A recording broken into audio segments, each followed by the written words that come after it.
వి gold trusted gold buyers తాకట్టులో ఉన్న బంగారాన్ని విడిపించి ఈ రోజు ఉన్న మార్కెట్ ధరకే కొనబడును.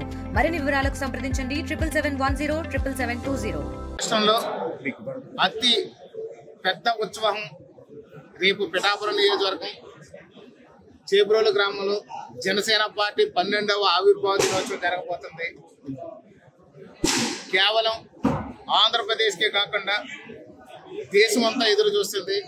ప్రపంచ దేశాల్లో ఉన్నటువంటి తెలుగు ప్రజలు కూడా ఈ ఆవిర్భావ దినోత్సవం ఎలా ఉండబోతుందని ఎదురు చూస్తున్నారు. ముఖ్యంగా మన జనశ్రేణులందరూ కూడా చూసినట్లయితే గురకలు వేస్తున్న ఉత్సాహంతో, మరుగుతున్న రక్తంతో, రోమాలు నిక్కబడితే మరి ఎప్పుడు అని చెప్పి రేయం బావులు నిద్రపోకుండా ఎప్పుడు వస్తుందా ఈ ఆవిర్భావ దినోత్సవం అని చెప్పి ఎదురు చూస్తున్నారు. ఈ యొక్క జనసేన శ్రేణులు, పవన్ కళ్యాణ్ గారి అభిమానులు ఈ యొక్క ఆవిర్భావ దినోత్సవానికి సుమారు 10 లక్షల మంది హాజరయ్యే విధంగా ఏర్పాట్లు చేస్తున్నాం. మంచి భోజనం, అదేవిధంగా తగినంత వాటరు, వాళ్ళకి ఏ విధమైన ఇబ్బందులు లేకుండా మహిళలకు కానీ వీళ్ళ ఇబ్బందులు రాకుండా ఈ యొక్క వాష్రూమ్స్ కానీ అన్ని కూడా సక్రమంగా ఏర్పాటు చేస్తున్నాం. రక్షణ వ్యవస్థ సక్రమంగా ఏర్పాటు చేస్తున్నాం. రవాణా వ్యవస్థను కూడా సక్రమంగా ఏర్పాటు చేస్తున్నాం. మనం అక్కడికి వెళ్ళిన తర్వాత ఎవరికి ఎలాంటి ఇబ్బందులు రాకుండా, అలాగే వైద్యపరమైనటువంటి హెల్త్ క్యాంపులు కూడా ఏర్పాటు చేస్తున్నాం. భారీ ఎత్తున 10 లక్షల మందికి తగిన ఏర్పాట్లు చేస్తున్నాం. ఇప్పటిదాకా గడిచినటువంటి ఆవిర్భావ దినోత్సవాలు అన్నింటికంటే అతిపెద్ద ఆవిర్భావ దినోత్సవంగా కూడా ఇది ఉండబోతుంది.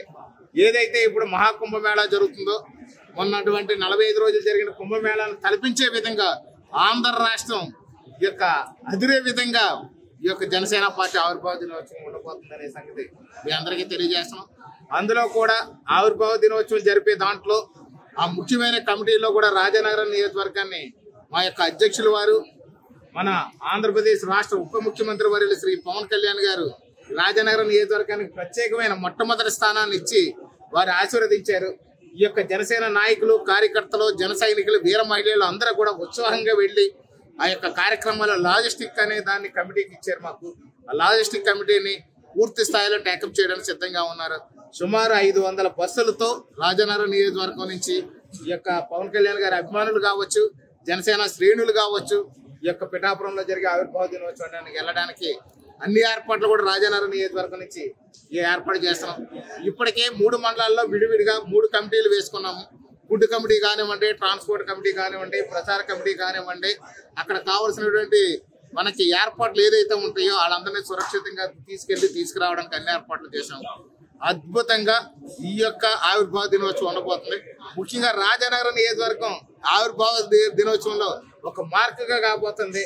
ఈ యొక్క ఆవిర్భావ దినోత్సవం దేశ చరిత్రలోనే ఒక మార్కు మిగలబోతుందని ఈ సందర్భంగా తెలియజేస్తాం. అర్థం కాక మతి భ్రమించి స్థానికంగా ఉన్నటువంటి మాజీ ఎమ్మెల్యే దగ్గర నుంచి రాష్ట్ర ముఖ్యమంత్రి దాకా కూడా మొత్తం బ్రెయిన్ దొబ్బింది వాళ్ళకి. వాళ్ళు ఏంటంటే పిచ్చోడికి తక్కువ, మెంటలోడికి ఎక్కువ, ఈ విధంగా ఉన్నారు. వాళ్ళు పిచ్చోడికి తక్కువ, వాళ్ళు పూర్తిగా పిచ్చి లేదు, వీళ్ళకి మెంటలో లేదు, ఎందుకు పనికి రాకుండా ఉన్నారు. దానివల్ల వాళ్ళ గురించి ఎక్కువ మాట్లాడుకోవడం అనవసరం. మేము అభివృద్ధి మీద దృష్టి పెట్టాం, ప్రజల యొక్క ఇబ్బందుల మీద దృష్టి పెట్టాం, రాష్ట్ర అభివృద్ధిని ఏ విధంగా గాడిలో పెట్టాలనే దాని మీద దృష్టి పెట్టాం. ఖచ్చితంగా మాత్రం రాబోయే రోజుల్లో వీళ్ళు చేసిన తప్పులు వీళ్ళందరినీ కూడా కటకటాల వెనక్కి నెట్టేసి పరిస్థితులు త్వరలో వస్తున్నాయి. తప్పు చేసిన వాడికి ఎప్పుడు కూడా చట్టం ఊరుకోదు, చట్టం తన పని తను చేసుకుంటూ వెళ్ళిపోద్ది. కింద నుంచి పై దాకా కూడా ఈ చట్టం నేరాలు చేసిన ప్రతి ఒక్కడికి కూడా శ్రీకృష్ణ జన్మస్థానం చూపించి వాళ్ళందరినీ అక్కడ పంపించేస్తారు. మీరేం వరి అవ్వద్దు.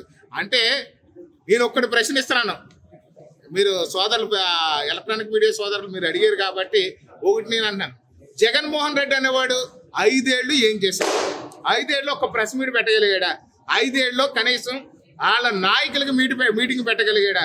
ఇప్పుడు ఖాళీగా ఉన్నాడు కాబట్టి ఏదోటి మాట్లాడుతున్నాడు, ఏదోటి ప్రెస్ మీట్ పెట్టుకుంటున్నాడు. ఏదో పల్లెటూరులో మాకు సామెత ఉంటుంది, నేను బాగా పల్లెటూరులోను కాబట్టి నాకు గుర్తొచ్చింది.